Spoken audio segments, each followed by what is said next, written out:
Today, we discuss players we should be buying right now, who you should be selling, which market dips are real, which ones are actionable. We're going to talk trades in real leagues, as well as general advice and how we think these trends are going to carry forward for years to come in your Dynasty League. Stick around for all that and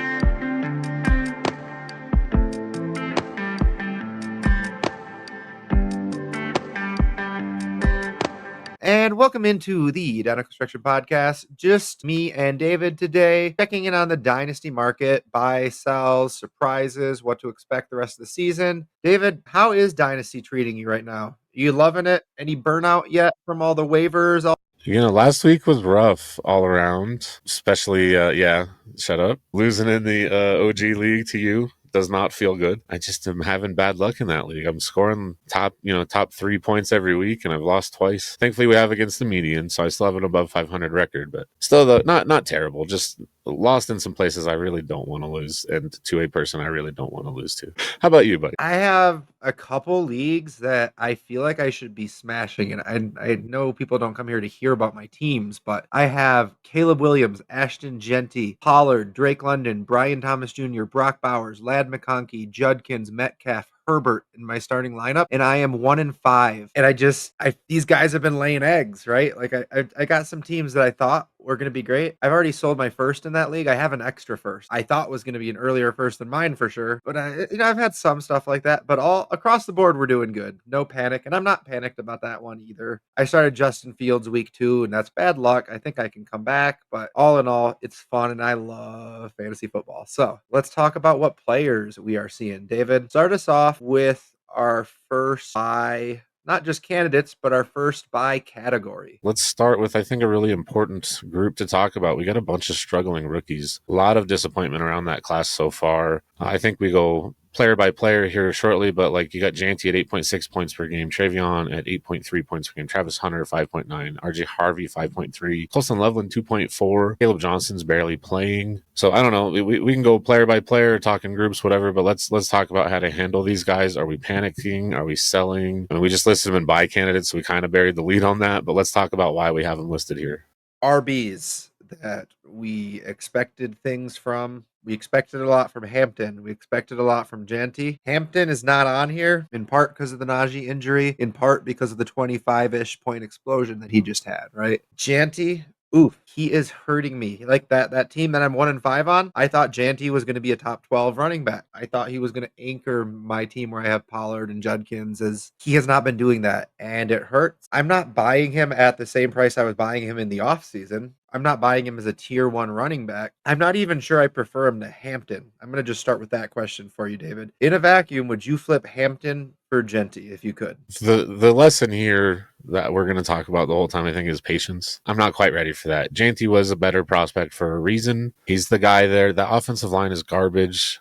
I think that's a big issue that we have with Janty. So I guess like maybe I could see it on a team where I really need the production. A team like yours, where you're just talking about like, I should be winning. I don't have my first. I'm struggling right now. I need some points. I need a score. But also I don't want to just give away Janty. Like that's probably not a bad route. But I'm still going to try to get a little plus, man. It's 3 games into this guy's career. Let's remember why we were all so hyped on him, you know? Just chill for a minute. Like you can get a second on top. I'm probably into it. And if you think back to the offseason and what it was costing to move from 102 to 101, some people were paying first to make that switch there. Like, obviously, you're not getting that right now, but you can give me a second. I think I'm happily switching to Hampton. If it's less than that, I don't know. Yeah, I think there's a lot there just about we've been spoiled recently. We've been able to count on rookies in recent seasons for instant production. And I think a lot of people penciled in Janty for that instant production. We see it sometimes, right? But it's not the status quo. And I think you're definitely right on the patience. I know we didn't really have talking prices in here, but he's a buy. Are we buying him for 2 firsts, David, easily still? I think, yeah, in most situations, you're going to be able to, I don't know if you're going to be able to get it done. I would guess some managers will sell at that price and some will buy at that price, though. I think that's probably the middle ground. So then, obviously, a lot of teams that have him, they expect him to be competing. Is the way to go about trying to buy him then a running back that's worth the first? Maybe Josh Jacobs, and then another first that is not early?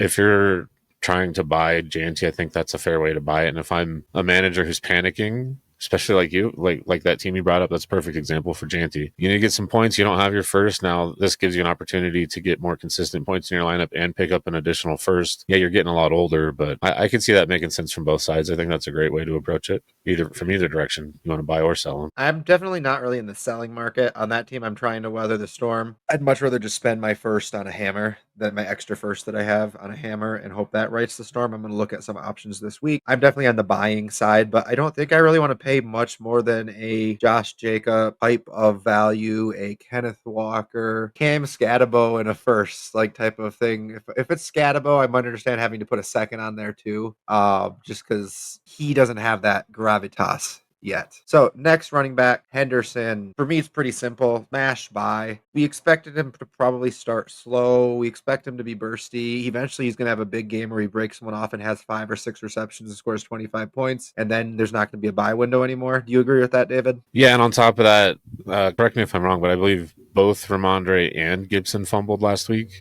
3 between the two. Yeah. Yeah, 3 between. So, give the guy a chance. I know he had a couple of bad reps in pass pro, but that was one of his strengths in college. He'll get used to it. He'll figure it out. I think he's going to start getting into the offense more and more. And like, look, if Ramondre's still scoring points there, once Henderson has the lead role, he's going to score a lot of points. So I think he's actually a better buy than Janty because I think the stink on him is to the point where, like, do you have to add to a 26 first to get him? Maybe. And to be honest, I've seen him dropped in redraft leagues I'm in. They're more casual leagues, I'll be honest. But if he's getting dropped, if he's below CMC, he's below Judkins. I'm not necessarily opposed to Judkins being neck and neck with him. It's name your preference, but I definitely could see if I could flip Josh Jacobs for him if I'm not contending. That's a smash. I see him positioned not far off from just a 27 or 26 first, like you're saying. I could see Kenneth Walker potentially getting it done if Walker has another big week and it looks like he's trending back up, right? These are all deals I'm interested in pursuing and making because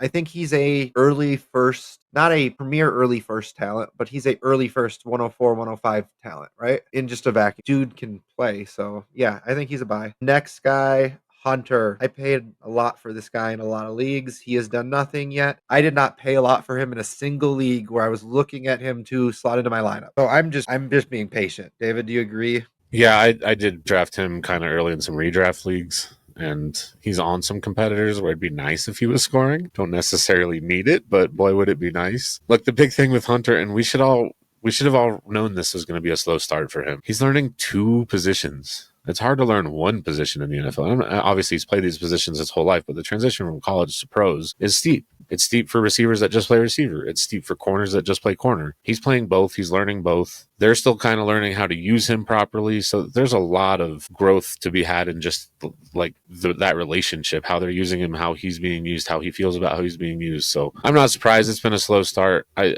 wish he was getting more involved and like there was a little bit more to point to, like, oh yeah, it's gonna happen. But I still trust the evaluation. I still think he's an elite prospect. They gave up a ton to get him, so I can't put him in my lineups right now. But yeah, I'm not getting out cheap. I've had people knocking on my door for some cheap Hunter shares, and I'm just like, nope, not doing it. Yeah, he's a hold where I have him. I don't know that he's much of a buy for me unless I'm really able to get a discount, right? Probably at this point, like during the offseason, there's a couple leagues where I paid 2 what I'd consider to be late first to move up and get him in the draft. I was very comfortable paying that price. Part of it's probably I have a decent exposure to him. I have 3 or 4 shares in 14 leagues, so we're talking about close to 25% exposure. I don't really want to do that anymore, but I'm not sure that I would want to do that anyways at this point. Like I think it's probably like a first, a second, and something like Keenan Allen that I'm trying to offer for him. I don't know if I want to pay 2 firsts for him at this point. David, are you willing to do that if you have the capital still? Do you have that conviction? I don't think that you should. I don't think you should have to. Would I be willing to? Probably not right now, to be honest with you. Like,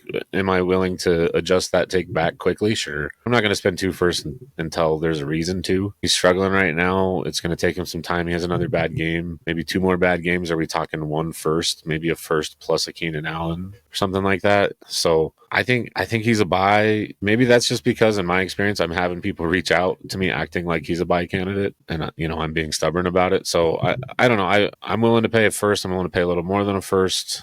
Not quite 2 though, but he has a breakout game, and sure, we'll get right back there. Yeah, so it's obviously it's a buy low, and we think he's going to trend up because he doesn't even need that breakout game in the next 7 weeks. It can be any point this year. He has that big breakout game, and everyone is back piling into the streets. But I do think you're right that if he keeps having bad games, that price is going to go down. It's just at what point do you want to try to time that? I think if I didn't have any exposure to him, I'd be more aggressive trying to buy him. But I think patience and try to buy a little later if you can is not a bad strategy. Now, RJ Harvey. This is an interesting one. David, tell me if I'm being stupid here. I've talked to you about in our league chat about the trade offer I have. Right now, it is, I think, still sitting out there. Let me see if I can still press accept. Jordan Whittington, which I couldn't care less about, RJ Harvey, and a 27 second for Cam Scatabo. And I haven't hit accept yet. And I've tried to push it. I tried to get even just like an extra fourth to feel a little bit better at it. You could have just saved some oxygen and not said Jordan Whittington. I could have. I tried to get James Conner added on. I couldn't get James Conner even tacked on as like a just injury reserve stash. Should I just be smashing this? Am I overreacting in just my fear? It's a process move. You know what I mean? Like, I get why you don't, because Scatabo is on his way up. We got a little questions about Harvey, but I think they're about the same type of player. Like, I preferred Harvey, but we liked Scatabo. He's getting the work a little earlier in his career than Harvey is, but I still like Harvey. I think, they brought in Dobbins. We expected Dobbins to get some work. It's not like Harvey went out there and sucked, or they had to bring someone in because he wasn't doing well in practice or whatever.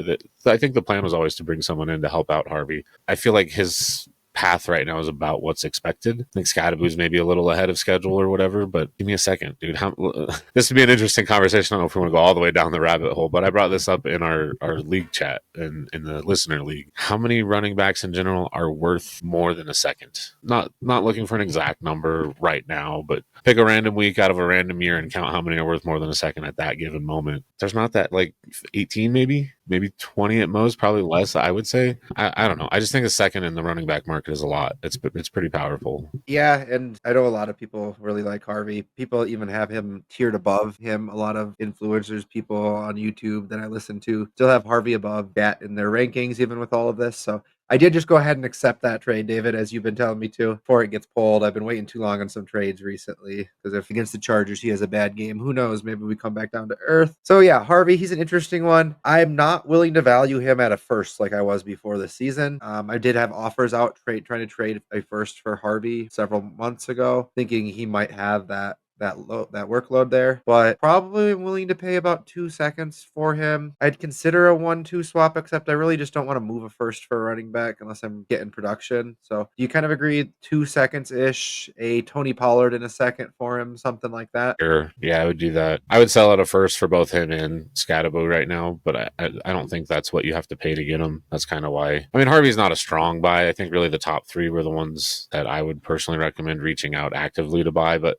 I do think any of these struggling rookies, you just never know which manager is going to be panicking. So kind of just dip your toes in the water and poke around. And I guess we talked about this last one that I almost just skipped over. Bears tight end Colston Loveland, only 2.4 points per game, but he is a tight end. They do have Cole Kmet. They got a ton of other receivers. Are you worried about him? Are you trying to get out? Are you trying to buy? Or is he more of a hold right now? I actually got out of my only share of Loveland before the season started. I ended up moving him in a bigger deal for a productive tight end, some other pieces.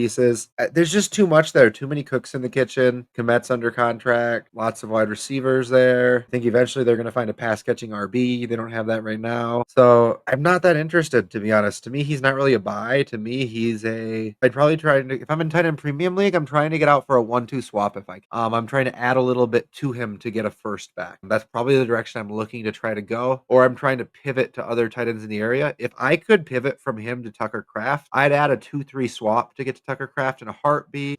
I have later in the show sheet, we might bring this exact example up, but there's a trade involving a plus to get from Loveland to Kraft. So we'll put your feet to the fire and talk about it here in a little bit. I didn't even read the show sheet, David. That's just how good I am. I did. I just didn't look through the trades. I like to actually give a real genuine reaction. Yeah, they're fun. Yeah, I like that too. Understand that if someone's getting impatient and wants to sell these guys cheap, it's probably a good buy. Yeah, in general, we're not going to talk Caleb Johnson, the buys. We'll talk about him a little bit in players we're worried about because we don't really view him as much of a buy right now. A couple other buy candidates. Bo Nick, 14.5 points per game. We saw a lot of good things out of him last year. They've had So Bo Nix has not looked that good so far this year. It's just the question of, do we believe in what we saw last year when we saw a solid quarterback performance, when we saw QB7 in, I'm not sure exactly which scoring format. I think this is 6 point pass touchdown because he had a solid rushing baseline. Or right now he's sitting at QB20. Like you said, that points per game is not good. I think he's still a buy. I just don't want to pay anywhere near where he was going in the offseason. That's kind of the idea here, though, right? If we're buying, we're assuming there's a depressed price. I agree that I'm not paying what I would, but I think if you buy him for cheap, he's probably going to be worth what he was before again. I think I could pay a first and a second for him right now. I don't know how much more I'm paying. Is that kind of a buying price point you're trying to come in at, or you're trying to pay a second and a quarterback lower down the pecking order? I'd love to do that, but I'll pay two first for him still. You'll pay two first for him? Take that to the bank. Yeah, look, had a great rookie year. He's in a good offensive environment. They've got a very good offensive line still. Sean Payton's still the coach there. The running game is pretty good this year. It's significantly improved from last year. We've got Troy Franklin developing into what looks like maybe not a stud, but at least a reliable NFL receiver opposite Cortland Sutton. Some struggles at tight end again, which I think is unfortunate. I do have some Evan Ingram shares. I'd love to see him get going. But look, overall, I think that's a good offensive environment. I think they've had some kind of struggle, like weird games. I've watched most of their games, and it's felt a little off from both sides in their game. So I don't think it's an indictment on them necessarily. I do think that offense will find its rhythm sooner than later, and I think Bo Nix will get back to his 18-ish points per game on average, and then I think he'll restore a lot of value. So yeah, I'm still willing to pay two first. Yeah, you're probably process wise, it's not a bad move. I just think there's a lot less value in QBs than there were 2 years ago, you know? And I guess if he's performing top 12 numbers, he's probably going to be very liquid, very movable, and will, if he has another QB1 season, he probably is worth 3-ish firsts in value. He's probably a late round 2 startup pick next offseason, mid to late, even potentially early, who knows.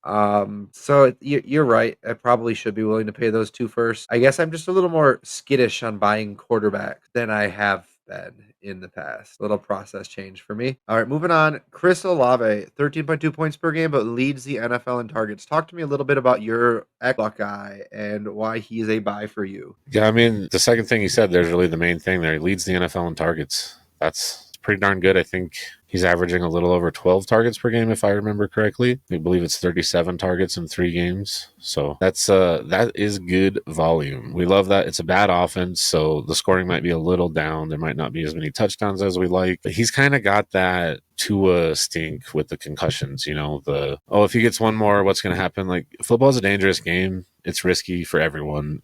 Everyone's one hit away. Maybe the amount of, the level of hit is a little lower for Olave, but everyone's one hit away from career-altering injuries, right? So I think you can get him at a depressed price, and I think with his volume, Rattler keeps playing the way he is. Maybe we get a couple extra touchdowns in there. Those points per game jump up a little bit. Maybe he's a back-end wide receiver 1 still at a young age. And I think you can probably get him for a random first in most leagues right now, if not maybe, I don't know about less, but what do you think? Because I know I've always been a little higher on him than probably you and the market. So what do you think?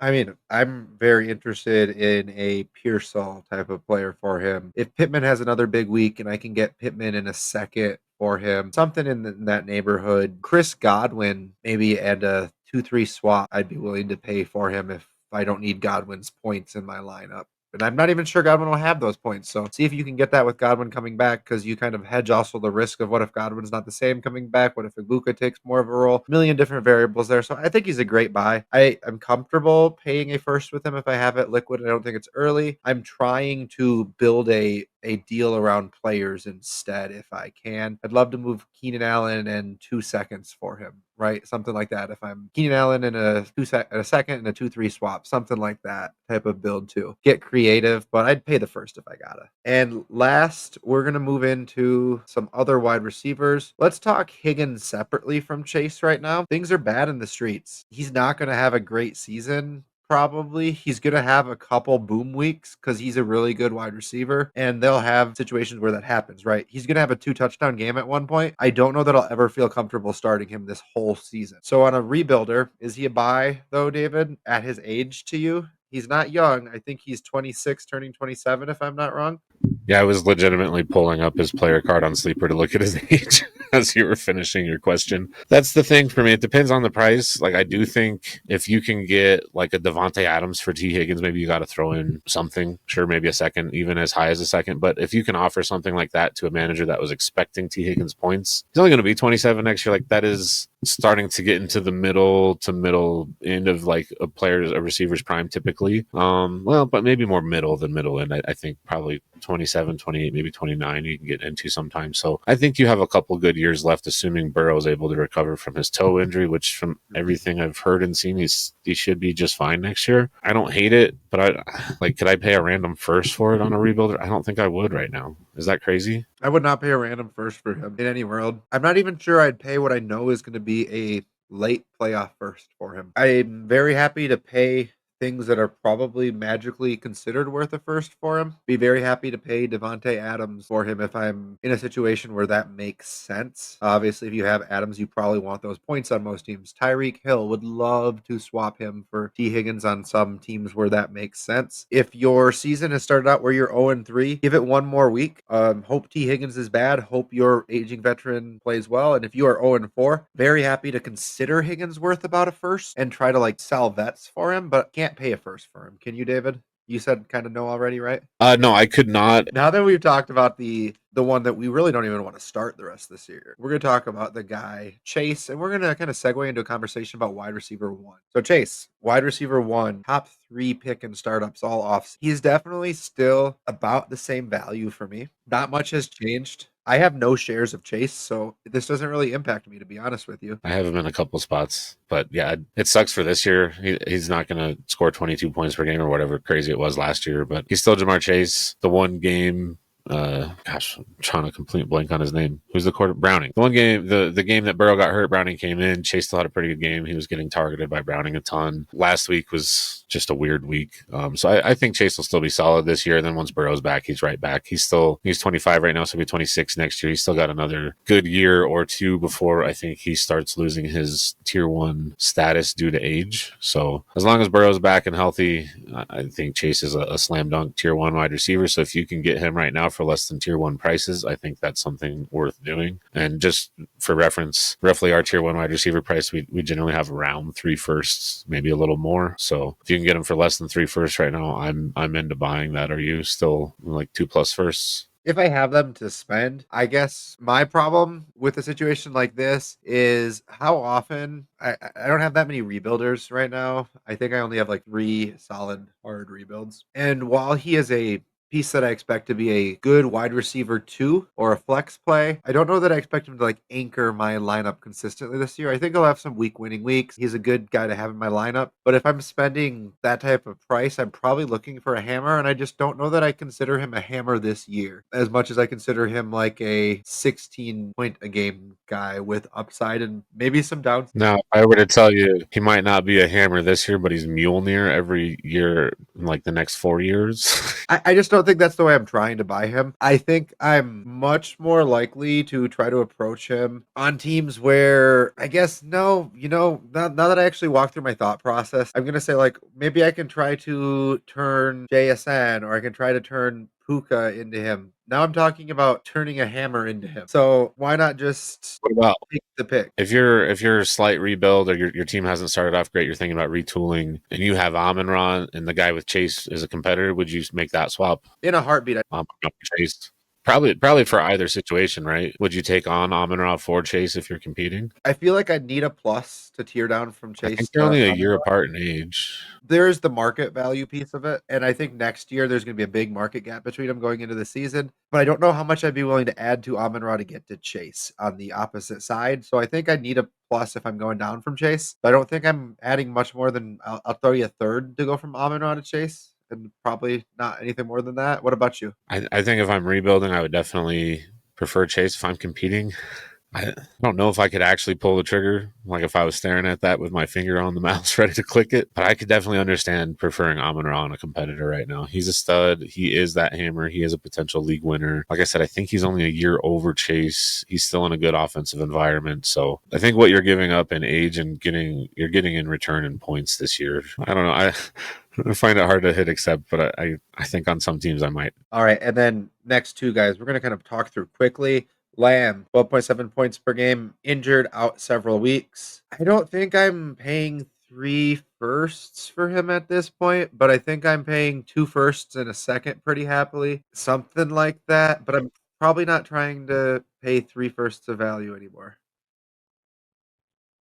I understand. I think with him, he's going to be back and Dak is still there. So I don't hate it. Where Chase has Burrow out all season. At least we expect Lamb to get back to that hammer status before it really matters. But, ankles are tough. Re-injury rates, it could easily happen. He's going to be 27 next year. So, I don't even know if he's someone you're targeting on a rebuild to, stash even. Obviously, if you can get him cheap, you always want CD Lamb, right? But when Rice got hurt last year, everyone's advice, if you're a rebuilder, go try to buy and stash Rashee Rice or, whatever. I don't know if that's the move with Lamb. To me, Lamb is a buy. So JP sent out a offer. I think it was something along the lines of Godwin and Dart and George Pickens. And I think he ended up sending Ayuk instead of Godwin eventually for it. I don't know if the deal got done. Did he say it did? I'm pretty sure he posted that it did, yeah. That's a great way, right? Three firsts-ish, right? But if we could be talking about, is that really worth the first? But it's theoretically worth the first. Is keep trade cut worth the first? Is Pickens really worth the first? There's teams where I'd probably pay a first for Pickens. There's teams where I'd smash sell him for a first, right? But he's definitely not worth a mid burst. I'm not trading a truly random, could go either way first for him, right? I'd smash selling him for that random first, right? And then Dart, who is he worth a first? Probably, yeah, he's starting now, right? Is Godwin worth about a first? He would have been if he was starting the season, right? And we expected him to be smashed. So it's all these pieces that are worth the first, those three firsts of value, I'm happy to pay. But when we're talking about the actual cash value of a first that can't get injured, that's where I really struggle to pay the three firsts of value. So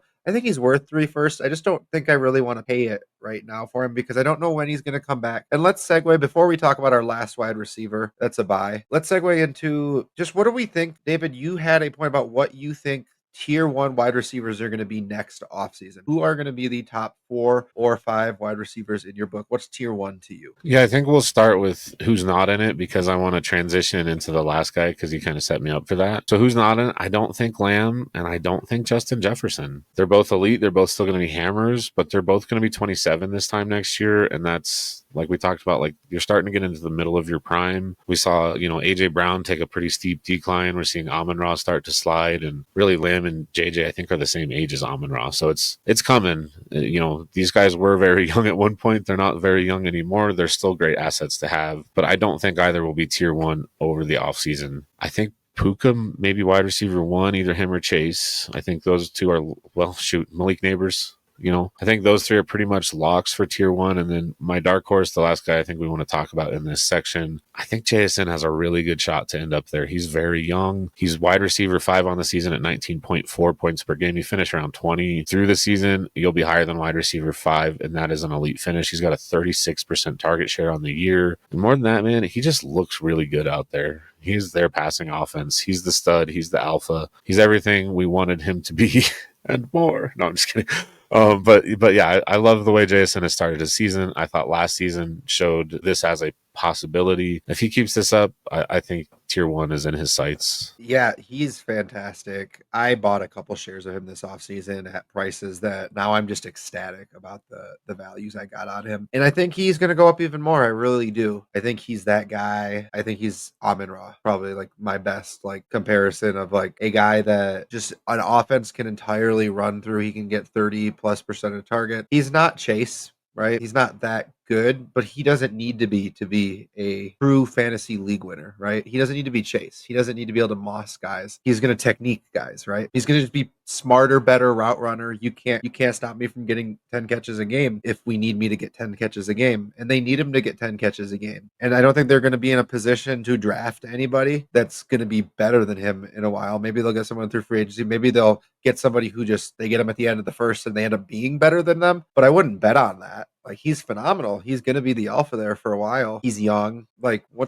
Yeah. So I'm probably almost more willing to pay 3 firsts for JSN than I am for CD Lamb. That's spicy. I know it is, but I don't know that I have to pay 3 firsts for JSN either right now. I think I probably need to pay 2 firsts and ship off Devontae Adams, which is maybe a first, right? But it's not a first, right? I don't even know if you have to add a Devontae to 2 firsts. I think maybe in some cases you do, but I think 2 firsts and Keenan Allen maybe gets it done. And we could talk about what the difference between Keenan Allen and Devontae Adams is right now. now, but I think market would say Devontae Adams definitely holds more value. Realistically, they're about the same thing, though. The difference is we expected one of them. Pretty much. They're the same thing right now. Yeah, it's the same picture, but one of them we had. Right. Yeah, so to me, I'm going to be going out sending a lot of offers of 2 firsts plus a veteran wide receiver of some sort or kind for JSN. That's going to be my whole. I think I gotta send out some JSN offers too, based on. Just don't do it in the leagues I'm in first, otherwise, I might not get the deal. So thanks. I've already got some exposure. That's a lot of talk about buys. I know we probably just talked for about 25 to 30 minutes there. I apologize. We're going to burn through some sell conversation. Try to be a little bit shorter. Javonte Williams, 19.2 points per game. Of course, if I can get a first back for him, even with a 1-2 swap, I'm willing to probably do that even with a 1-2 swap, maybe. Yeah, I would do it. If I'm really contending and I need him, I could see not moving him. I don't believe in him. I probably would, instead of trying to get a 1-2 swap if I'm contending, because I don't know what can I do with that first. I'd see, can I add a second to him to get Josh Jacobs, for example, right? Can I add a second to him to get CMC? Can I get a second to him to get Kyron?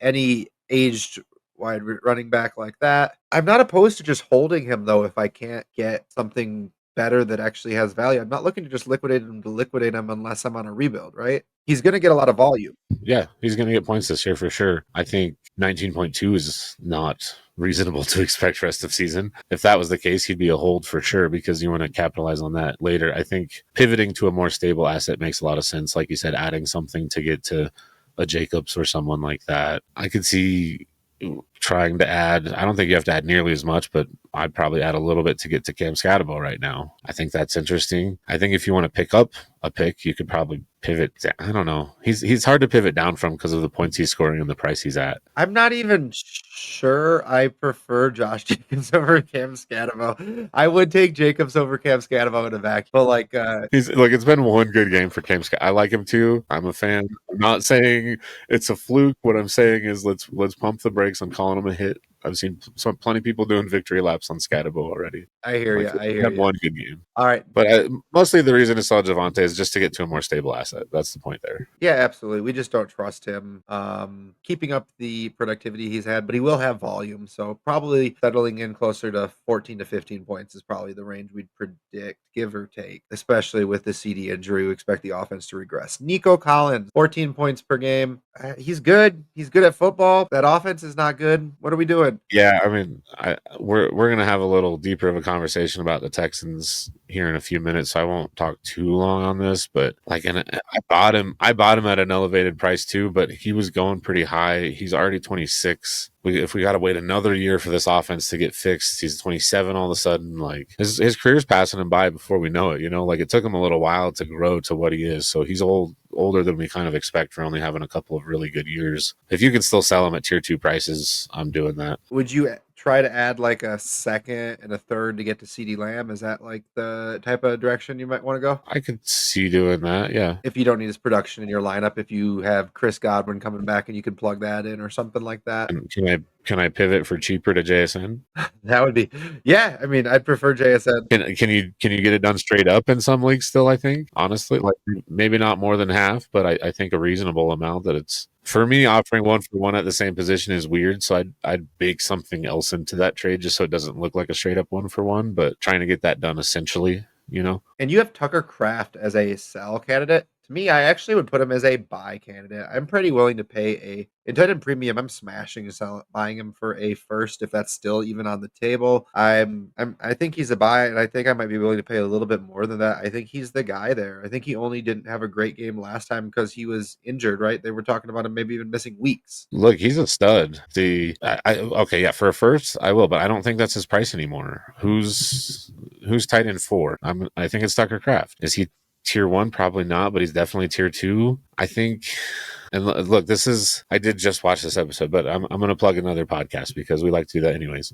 Destination Devi, every week they have a Trinity they have their Trinity tracker, which is their wide receiver tool. It's pretty good at showing their usage and efficiency in a way that you try to predict points. And every week they have a show where they go over some interesting points. Typically, you'll see further to the right the elite wide receivers on the passing offenses we really like. There's maybe one or two over there, then maybe a third guy in the middle, and then like nothing. The Packers had like 5 or 6 guys just kind of in the middle. I do think Tucker Kraft is one of the main focuses of that offense, but there's a lot of focuses in that offense. I like Tucker Kraft. I'm not saying like get out fire sale kind of situation, but I think if you can sell him for 1.5 firsts or something, I think you're going to end up making a profit that way. He's already shown that he's a little volatile with his fantasy points. Last year he was as high as like tight end 3, and then after that he fell off the cliff for like a month. So I'm just worried about the consistency. I do think he's going to fluctuate between like tight end 4 and tight end 8 throughout the season or so. So if I can sell at tight end 4 prices and then buy back in at tight end 8 prices, let's profit that way. Obviously that's not realistic, but you get what I'm trying to say. That's not realistic in any given league, right? Of course, I'm not going to sell him and then buy him back later in the season. But if you're looking at a portfolio play, that's the idea, right? Is you sell him in 3 leagues right now and you expect him to have a down stretch at some point, and then you try to buy back in 3 different, in theory, and across your portfolio, you have a equal exposure. That's kind of the theory play there, right? That I think it's very viable. I've definitely suggested that in the past with a JSN, with a Roma Dunze type of player, right? If you sell them early on and try to buy back in later on, right? Like, or don't buy them at all in their first season. And that was kind of my play with Igbuka this year a little bit. Igbuka's kind of bucked the trend, but hey, that's a name we could mention, but have not yet. We'll probably talk about him later on in different episodes.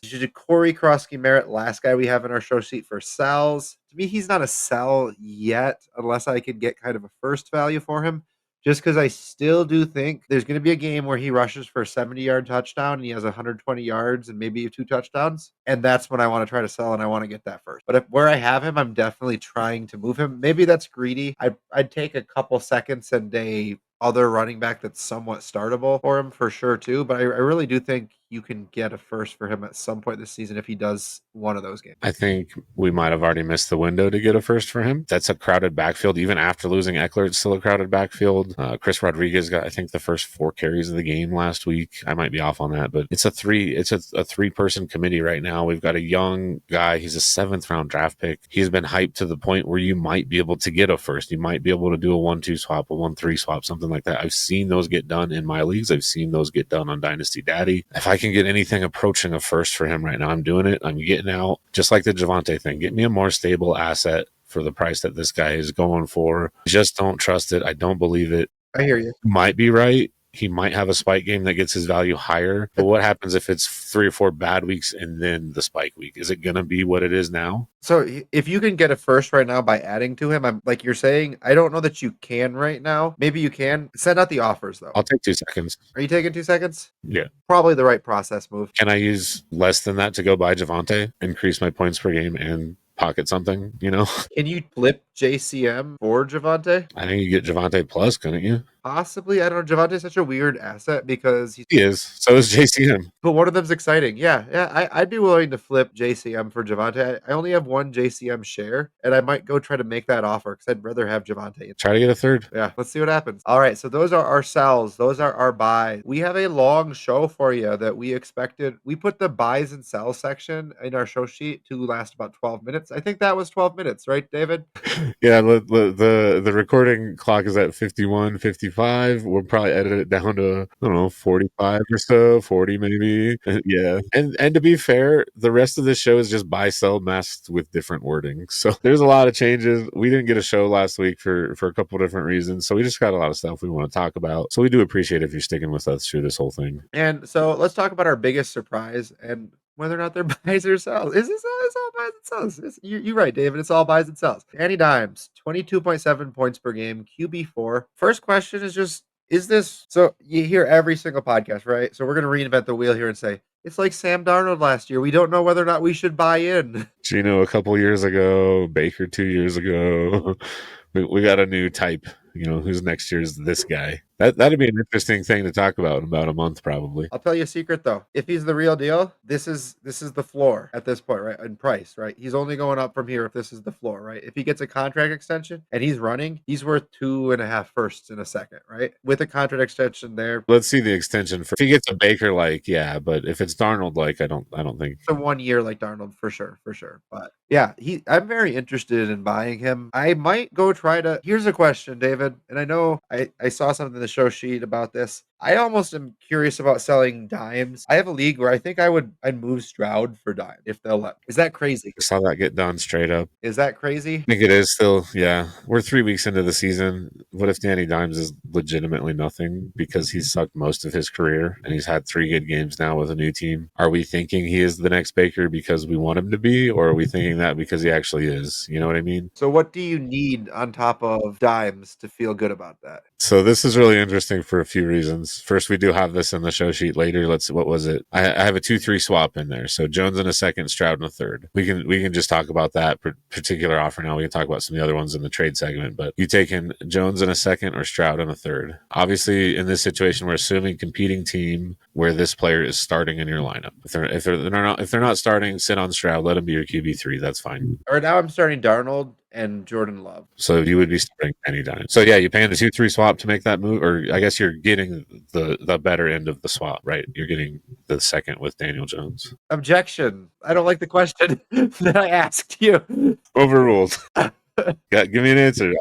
I wanted to talk about this. I also have an active negotiation where I'd be pivoting from dimes to Stroud. So personally, I'm really curious to hear your thoughts. Are you looking to go the other way? Yeah, I'm on a rebuilder. It's a best ball team. It's super flex. I didn't draft quarterbacks because I was doing a year one punt and I wanted to short myself on points there. So if I can pivot to Stroud for a small plus, it's looking like Ayuk would have to be that plus. It's kind of a little bigger than maybe I'm willing, but it's a great way to lock in certainty of job security, job value. And they gotta fix the line next offseason, right? Maybe. And we'll talk about that a little bit. Let's go back to dimes. Fine. I don't know. I think I prefer Danny Dimes to Stroud almost. I know it's a terrible.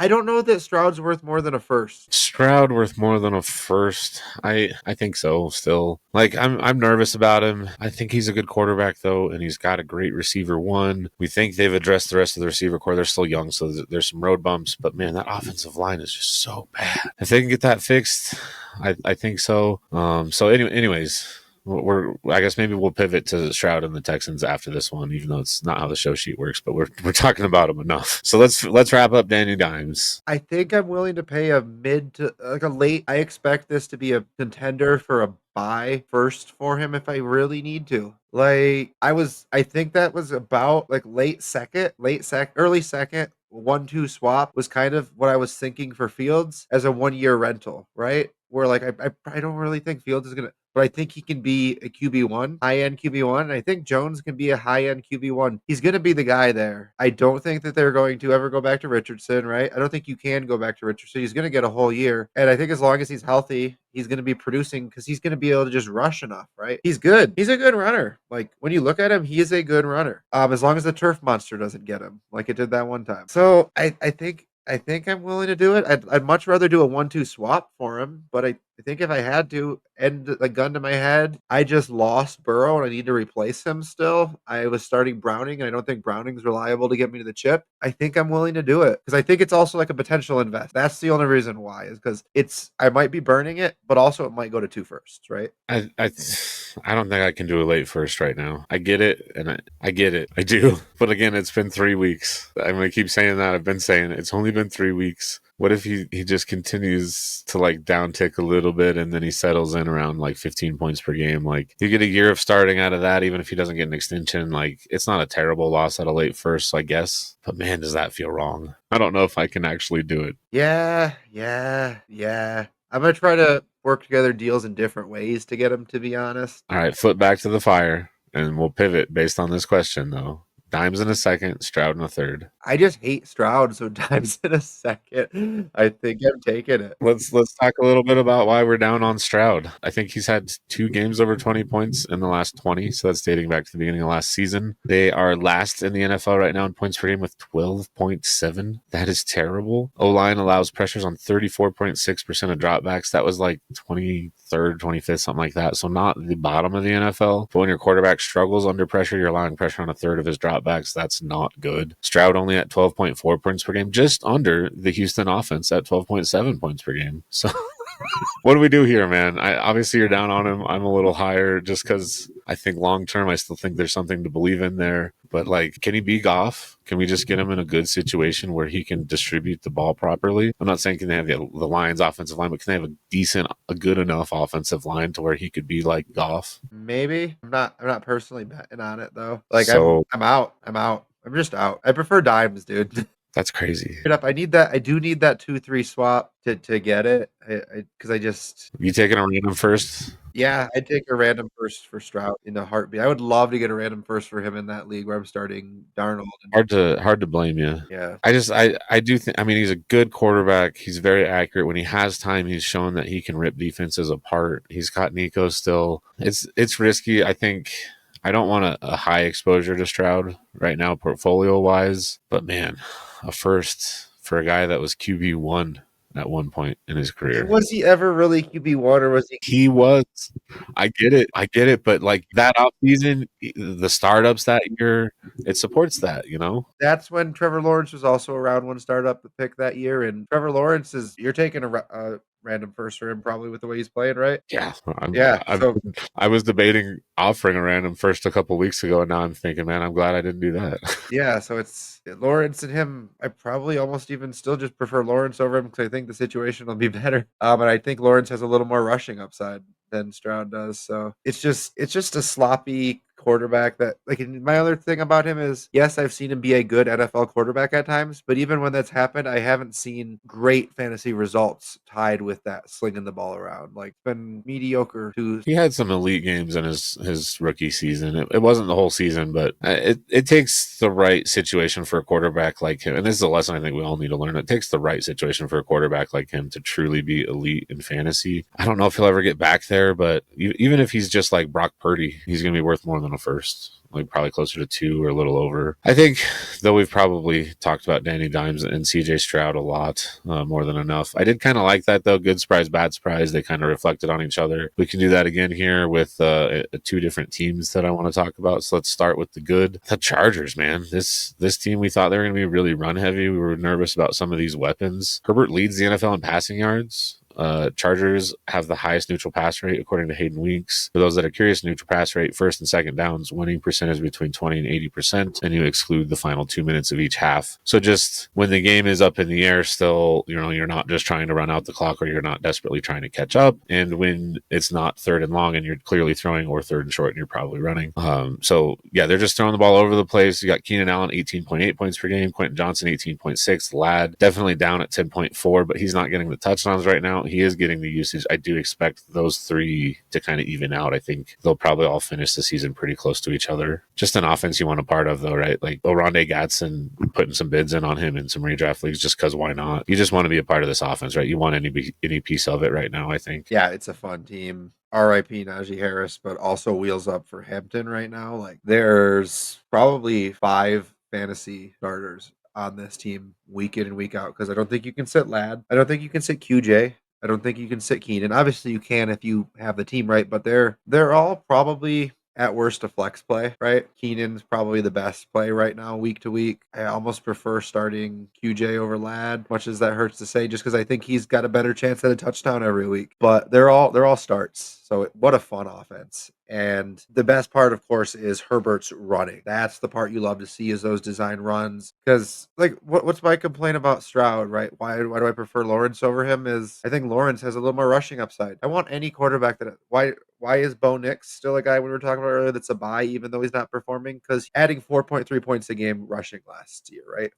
I remember seeing that when I was looking him up. It was 4.3 points per game average on the ground, something like that. That's amazing when you can add yards on the ground, add points on the ground. So it's just a fun offense. Atlanta, David. Glad JP's not here because it's not a fun offense. And poor JP. The other side of that coin here for sure. I just said the Texans are last in points per game. Well, Atlanta's second to last at 14. London is wide receiver 44. He's someone I invested heavily in redraft. He's someone people a lot smarter than me thought was a candidate to be the wide receiver 1 overall. Penix at QB 27. And look, to me, the real issue here is I don't have the numbers specifically, but I know that basically any numbers you look up is going to support this. They're not using London in the slot like they did last year. They're not targeting him out of the slot like they did last year. That was really what unlocked him as a potential wide receiver 1, was they were moving him around. They were getting some easy stuff to him. They were getting some stuff over the middle. This offense just doesn't look like what we thought it was this year. I mean, Bijan's fine still because he's Bijan, but the rest of the pieces in it, I'm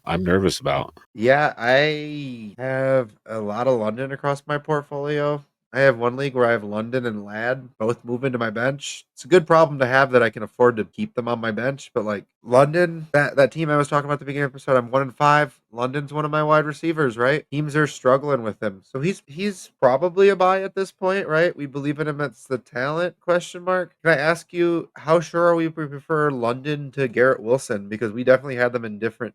I think we, at least as a podcast, we had them in different tiers in the preseason. Which one do you prefer there, David? I'm still on Team London here, I think, and I'm a big Garrett Wilson fan. I just they gotta fix this as an offense. There's no way that people that are being paid as much as those guys are being paid can look at this offense and not realize what was working last year. We're just not even doing this year. Let's maybe try some of that with this struggling offense. Let's try and pick some things up. Maybe it's just that's not Penix's strengths. We had a very small sample size with him last year. That's something I was talking about over the offseason. A lot of people wanted to crown him. He only had 3 games, and his only really good game was against an awful defense. So maybe there's more to it. Maybe Penix isn't very good, but I gotta believe that London's gonna find his footing here. So I'm gonna take London over Wilson still. Can I ask you Penix or Daniel Jones?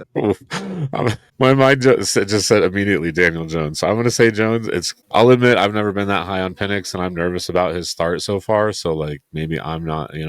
This would be a good time to have JP's to get his input on that, but I'll take the points because I don't know. I mean, Penix is already old and he's struggling right now. What is his long-term outlook? I'll take the points. Give me Daniel Jones. Interesting. Do you disagree? I probably have the same answer there, but I also Penix versus Stroud. I was just gonna ask that. When they're my third quarterback, I almost prefer Penix because I think he has more of the potential to do something with his legs than Stroud does. So in that situation where they're my QB3, especially if I could get any plus on top of it, like a second on top of it, I'd easily smash the Penix side at that point. For QB3, I'll take Stroud because I think he's the best quarterback of this bunch, heads and tails above the other two, just NFL talent-wise.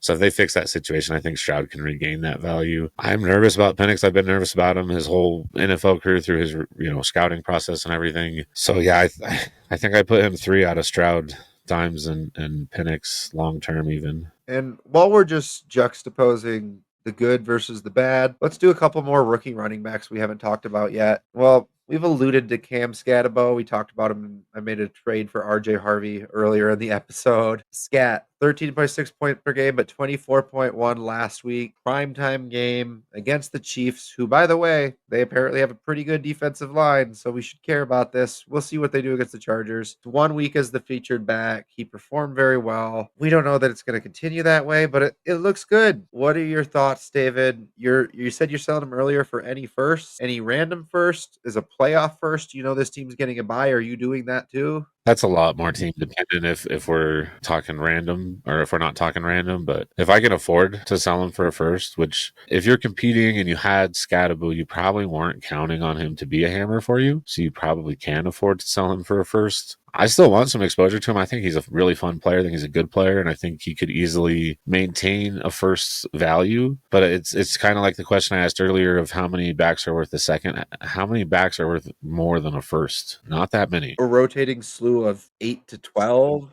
in season 12. In season 12, in the offseason, 6 to 8, So right? what do you think the chances are he ever settles as an RB1 for an extended period of time in Dynasty? Spike up in there a few times. So do you just take the first and get out now again for the more stable asset? I'm okay with that. If you want to roll the dice on him, I want some exposure to him still, but yeah, most of the time give me that first. I have a roster where I have I have Bijan Robinson. Big difference between that and Brian Robinson. Kyron, Jordan Mason, Ja'Cory Krosky Merritt, Cam Scatabo, Nick Chubb, Charbonnet, and that's pretty much my RB room. 7 RBs. The most I can start is 4. It is half PPR, and I'm struggling to sell any of them. Should I be sending out an offer for every first in the league for him on that roster with that situation and the value I have tied up at running back? Is that something you'd be doing? I think that's a smart move. You don't want to get caught, especially at running back, with too much value in one position where you're benching guys that should be starting. Not only does that hurt the other positions, but that's a big risk for long-term value. Yeah. You get a couple injuries and all of a sudden now you're not as deep, and now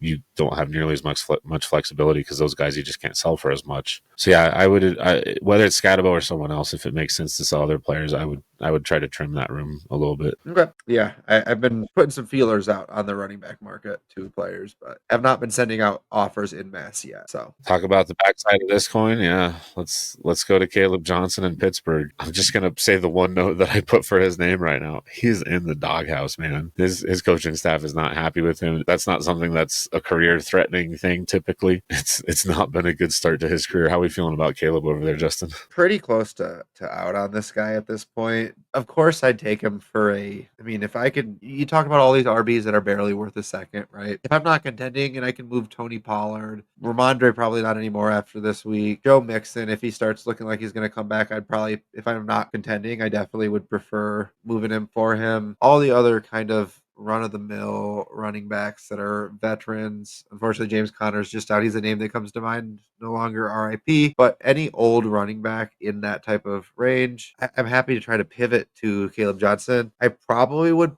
trade a random-ish second unless if I really think it's going to miss the playoffs, I might rather re-roll it at this point, to be honest with you. You're not selling an early 26 second for him if you know it's early, are you, David? I couldn't send that for him right now.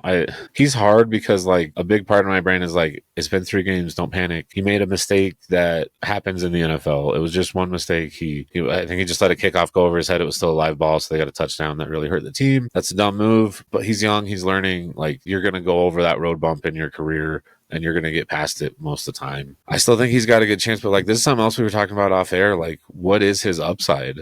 We've got Warren there. He just signed a little extension. They can move past him even after this year, but like, it's like, I think they save like $3 million and then like $5 million the following year. So for a player like Warren, you're not really freeing up enough money to make that a realistic possibility. So like a timeshare with a back that we know that coaching staff loves, like little to no passing down work. Yeah, it's been a rough start for Caleb. I think for me, he's just a hold. I don't want to buy him. Where I have him, I don't think I'm going to get an offer strong enough to want to sell him. Yeah, it's unfortunate, but I think that's the best advice is probably a hold. You can't sell him for enough, and unless I can buy him for a crusty or vet type, then I'm not super interested in it. And last side here, we got a wide receiver we're going to talk about that we absolutely love, and a counterpart wide receiver that somebody picked to be a tier 1 wide receiver. I want to know if they still think he might be. It might have been a hot take. It was a hot take. I'll tell you, it was a hot take, David. So I won't hold your feet to the fire for having a spicy hot take. But let's go ahead with Roma Dunze here. He is looking good. 20.9 points per game, the wide receiver 3. I drafted him in my 1 redraft league, and you might believe it, I'm looking really good having the wide receiver 3 that I got in like the 6th or 7th round. Isn't that crazy? Yeah, he was a heavy target for me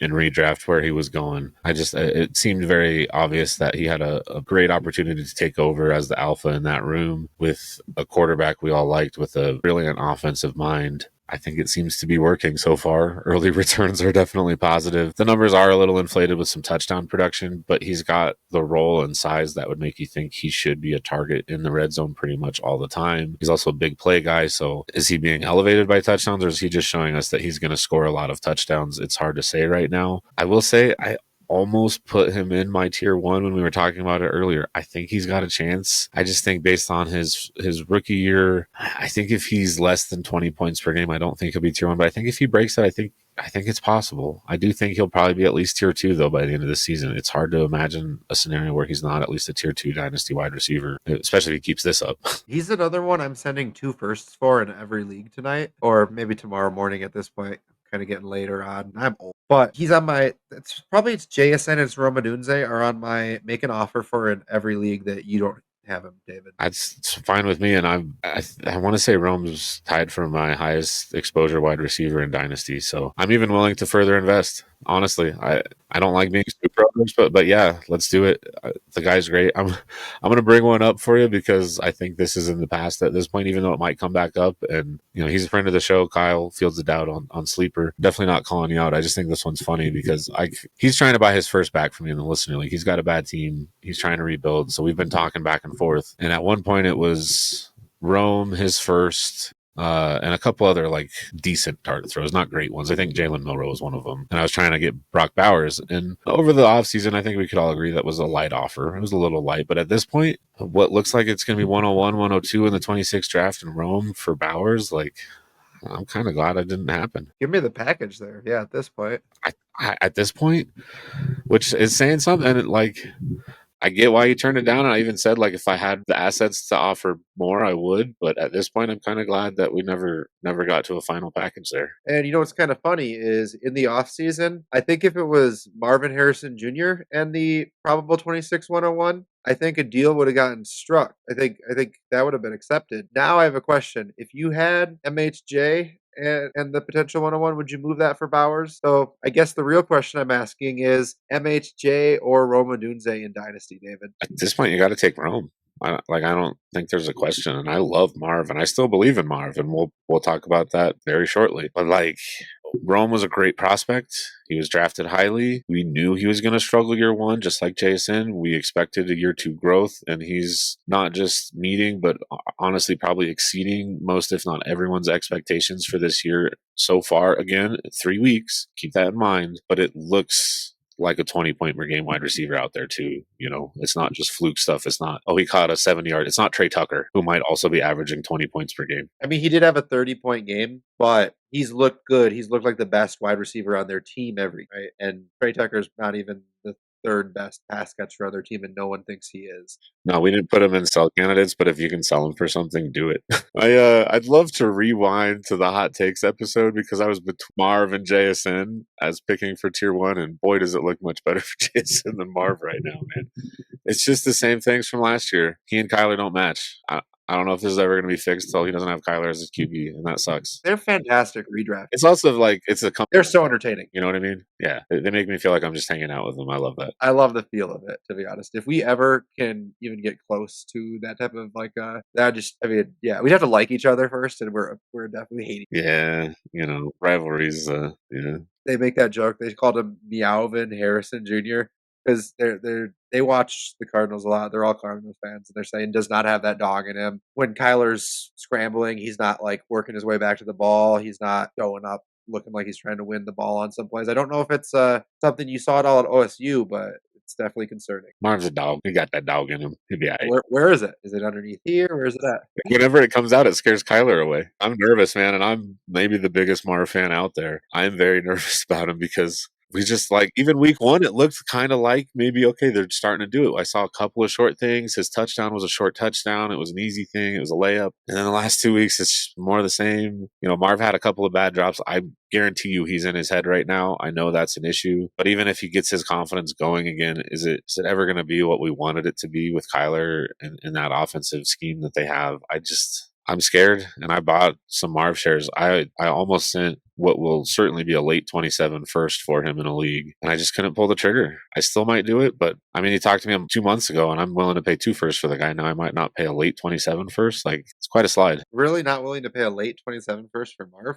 I want that team doesn't need Marv, so the flexibility is really helpful. But at the price, I still might send it. Is it a question? I don't know if it'll get accepted. I don't think so. It was going to be included in a larger part of a deal. So not That's a straight up, but smash. I was gonna ask. I mean, I'm definitely selling him for two firsts if I can. I was gonna ask, like, first and a second. Are you willing to pay that for him? But it sounds like you might not. it depends. If I have the assets, I'm willing to entertain that price. This specific team, like I don't have a ton of draft capital and I have a stacked lineup, so I don't necessarily need him. I just always like to value hunt. And he was recently put on the block, so The thing is, if he has another good game with 70 yards and a touchdown, he's had two good games and two bad games this season. Public perception starts to jump back a little bit.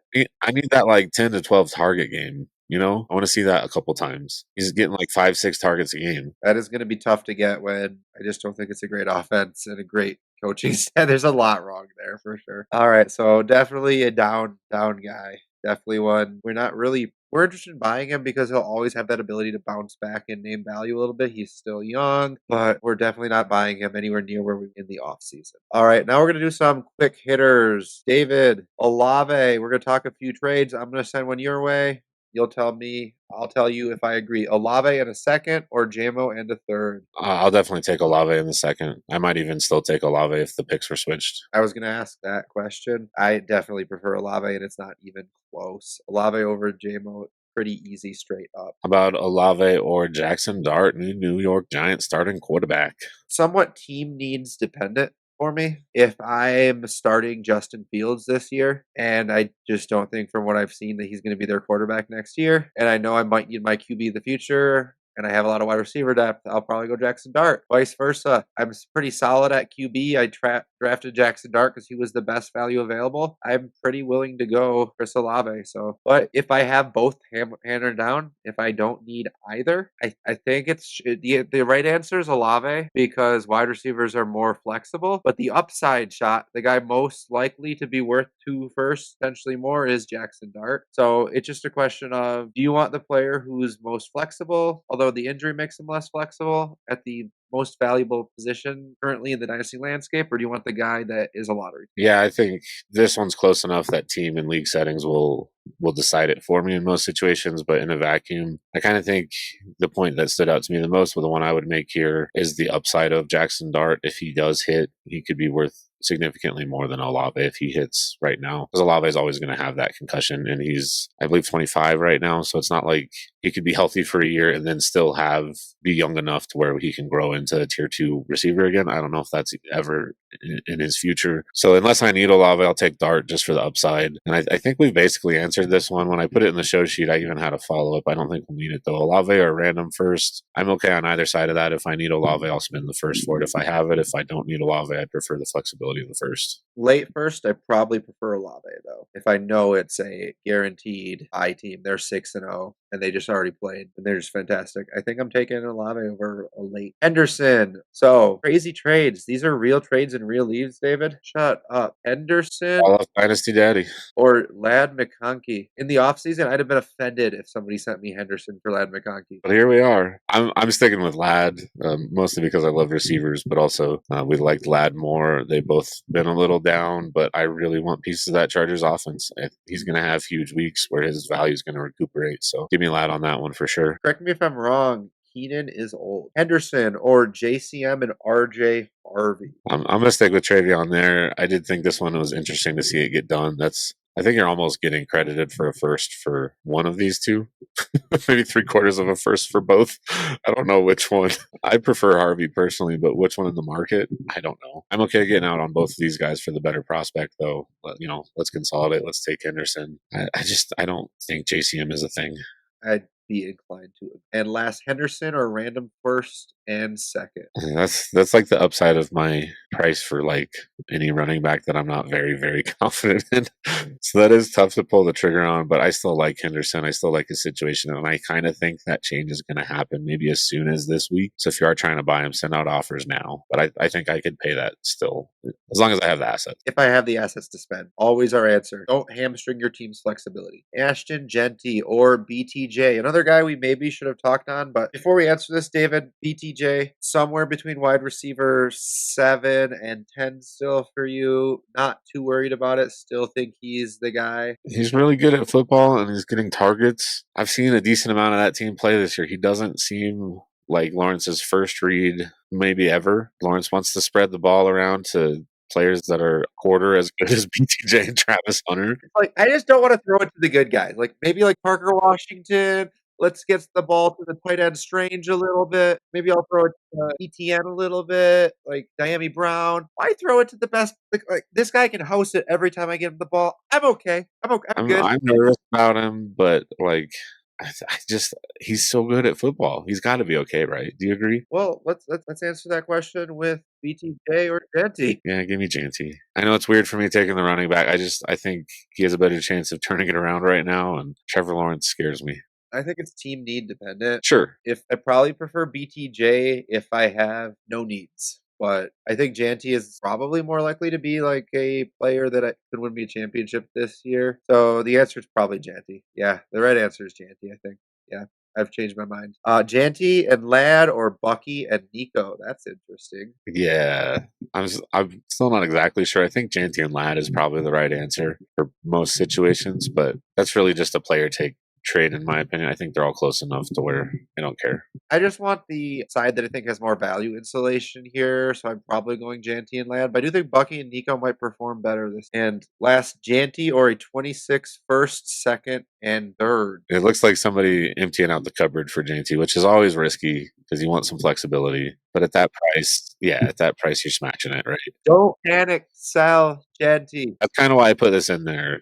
It got done in a league, right? So I don't think that's a good process to sell Janty for that price. Sure as hell is not. All right, moving on to Nico Collins. Nico or Xavier Worthy and a first. I kind of like that pivot. I do. I think Nico's going to score more points, but Worthy's, I think he was a full participant in practice today, so he might play even this week. Banking an extra first, getting out of that crummy Texas offense that we were just talking about. I don't hate this move. I really don't.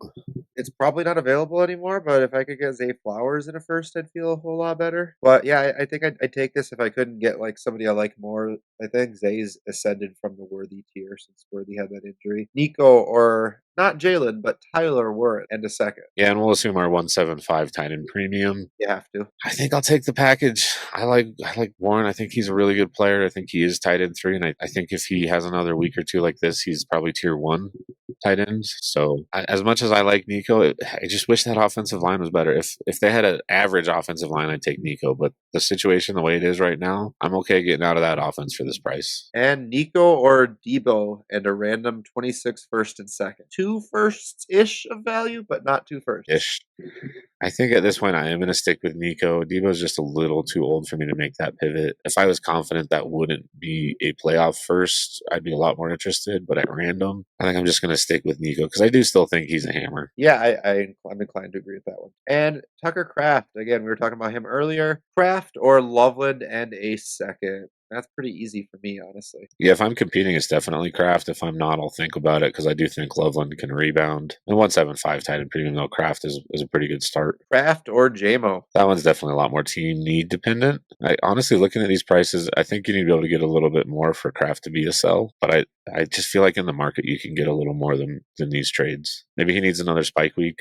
If we're talking any tight end premium, that's pretty easily Kraft for me. And non-tight end premium, I think it's approximately a coin for me. It's just which position do I? And last, Kraft or a random 27 first. Let's just say a random first of any year, but those 27. Well, that's why I put it at 27. That's also what it was. So I didn't pick what it was. 27 first is, we're getting to that point where that class is looking like it's going to be very, very good. If I can afford to sell Kraft for this price, I'm okay with it. If I can afford to buy him for this price, I'm okay with it. But I guess I'm going to favor Kraft for one random first. Anytime there's tight end premium, I'm pretty willing to pay a random first for Kraft at this point, to be honest. Like he's a flex worthy play on a tight end premium team if it's 1.75 or above. I'd rather spend my 26 first on him than my 27. Absolutely. I don't want to spend 2 years out. And QJ, Quentin Johnson, or JCM. I think a lot of people are taking JCM in this one. Give me the points. Johnson's scoring a ton more points right now. Give me the points in my lineup. I'm roughly inclined to agree there, which is kind of crazy. I remember him going for a fourth a few years ago. Right? He did. QJ and Javante or Derrick Henry. Another one that sounds crazy, like you're getting a free QJ, right? What? I know in the NFL, Henry's better than Javante, but for fantasy purposes, Henry's having fumble issues. He got pulled last week's game because of a fumble. He did not come back in after that, I don't believe. That's also, though, a thing that when they're down, they were down. he doesn't come back in. That's not unusual. He's a little game script dependent. Hill comes in during the 2-minute drills, and they were in 2-minute drill exclusively after that. So he's not benched based on the fumble. The fumbles are concerning. You get pulled from a game without being benched. You know what I mean? Like, yeah, I don't think he was going to come back in almost no matter what. I could be reading too much into a conversation that looked like what was happening on the sideline, but I feel like Javonte and Henry rest of the season points wise. Like, yeah, I do prefer Henry, but like by how much? Oh. I'd be pretty willing to bet that rest of season Henry is going to outscore Javonte unless he's injured by over 4 points per game. We don't do water bets, but water bet? Water bet? Sure. Put it on the board. Put it on the board. All right, last one. QJ in a second or a first. So 1-2 swap. I'm taking the first. Yep, me too. Danny Dimes, Jones in a second or Stroud in a third? I answered this, and you are Stroud. That's correct? Yep. All right. Jones or ETN? I think unless I desperately need a running back, it's Jones. And even then, I think I'd probably need a plus. Jones or a random 26 first? I'm still keeping the first. I don't know if you feel differently. I think it's crazy. I saw this get done a couple times on Dynasty Daddy. He's not worth a first to me. Earlier, I have to vet that is like truly a playoff first to even be considering it. It's got to be the perfect storm situation for me to then be considering it as well. Like I can't even say I'd traded playoff 26 first for him. I can just say that I'd consider it in some situations. So yeah, it's the first still at this point. And moving on, Burrow or Purdy and KW3. Oof. Yeah, one thing we skipped over, which we don't need to go back to because we're way over time already, but bad surprises, all these quarterback injuries. Joe Burrow being the biggest. Burrow or Purdy and Kenneth Walker. If I'm competing and I need points, it looks like Purdy's back soon. I'll take the package there. I don't love it, but sure. I think I'm taking the package there too if I need to replace. My Burrow goals are a little more along the lines of the next trade. Burrow and Loveland or Herbert. That's more my target. Add something decent to Burrow to continue to have an elite quarterback who's still young. So your roster construction doesn't change that much. Maybe we're counting on Loveland for the future, but you can always pivot at tight end. Now, if it's like 2 tight end premium, maybe I'm thinking a little harder about this, but yeah, give me Herbert. If I lost Burrow, I think this is a perfect way to save your season. Yeah.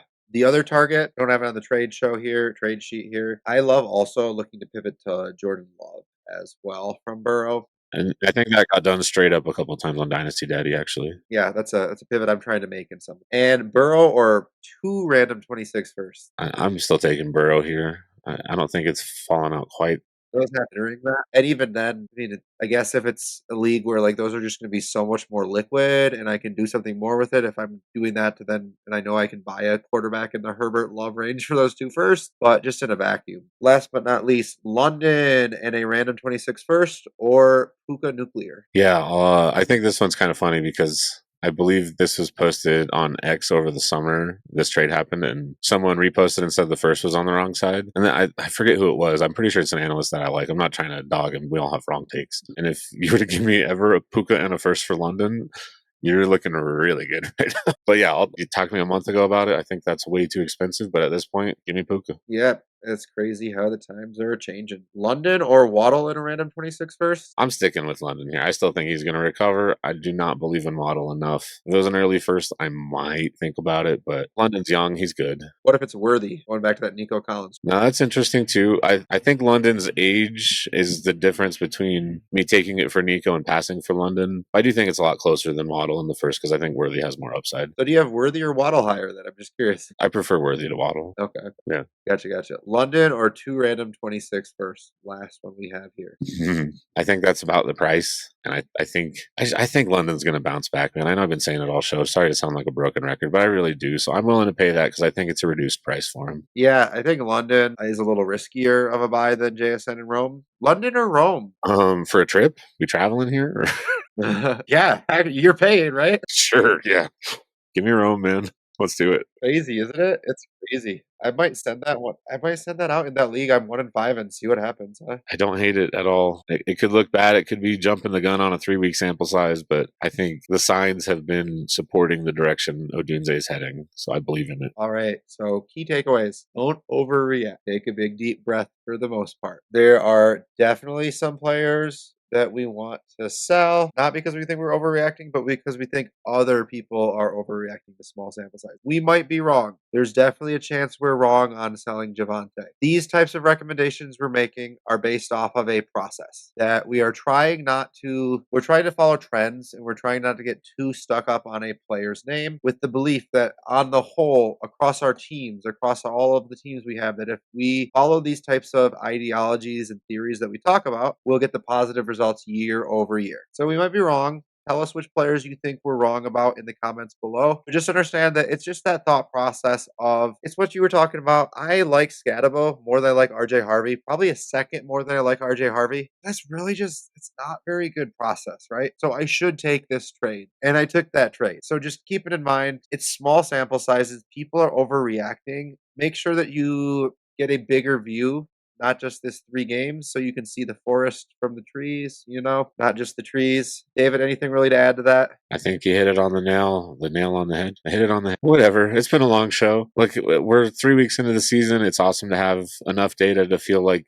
we have some real information for this season, but it's still only 3 weeks. So, always be trading, always be sending out things, whether you disagree or agree with us. The main thing is to stay active. That's my biggest takeaway from this. Like, I have a little bit of confidence in what's happening this year. All right. Well, thank you for joining us for another episode of the Dyno Construction Podcast. We hope you found this as helpful for you as it was for us. Please remember to like and subscribe wherever you listen or view. And from all of us here at the Dyno Construction Podcast, don't forget to trade for JSN and Roma Dunze. And until next time.